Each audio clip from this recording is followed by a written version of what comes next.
বাসার উপরে লাশ পাওয়া গেছে টাঙ্কির ভিতরে, এটা আমার মামির বাসা, আর সাথে যে তিনটা এটা আমাদের। এই মামি রান্না করতে গেছে, চাপলা ছেড়ে ব্লাড আসতেছে, পরে বাইরে বাচ্চা কাচ্চারা গুলি ঠেলতে ছোট পিছনে খেলাধুলা করতেছে, এরা বলছে যে দেখছে টাঙ্কির ভিতরে কি বিলাটি লাইব্রেরি কোথাও তো বললো, দেখছে ব্লাড আইতেছে সাপ্লাই দেওয়া। পরে বাচ্চা কাচ্চা গিয়ে খুলছে, মুখ খুলে দিয়ে একটা লাশ নাকি উল্টাই দিছে।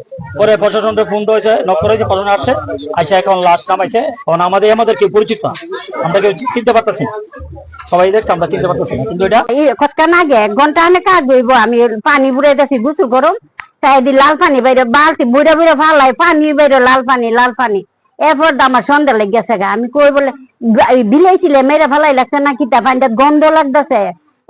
বিকেলের দিকে খবরটা পাই, খবর পাওয়ার সাথে সাথে আমরা পুলিশে এসেছি। আমরা ডেড বডিটা আপনারা দেখেছেন যে আপনাদের সামনে আমরা নামানো হয়েছে এবং ড্রিল মেশিন দিয়ে কেটে লাশটা বের করা হয়েছে। এখন পর্যন্ত শনাক্ত করা যায়নি যে ডেড বডিটা কার।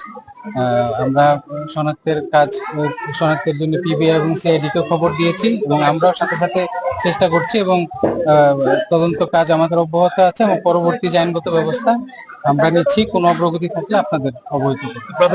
দেখে মনে হচ্ছে এটা একটি হত্যাকাণ্ড, কিন্তু কিভাবে সংগঠিত হয়েছে, কিভাবে হয়েছে, কারা করেছে সেটা তদন্তাধীন বিষয় এবং তদন্ত করলেই সেটা জানা যাবে।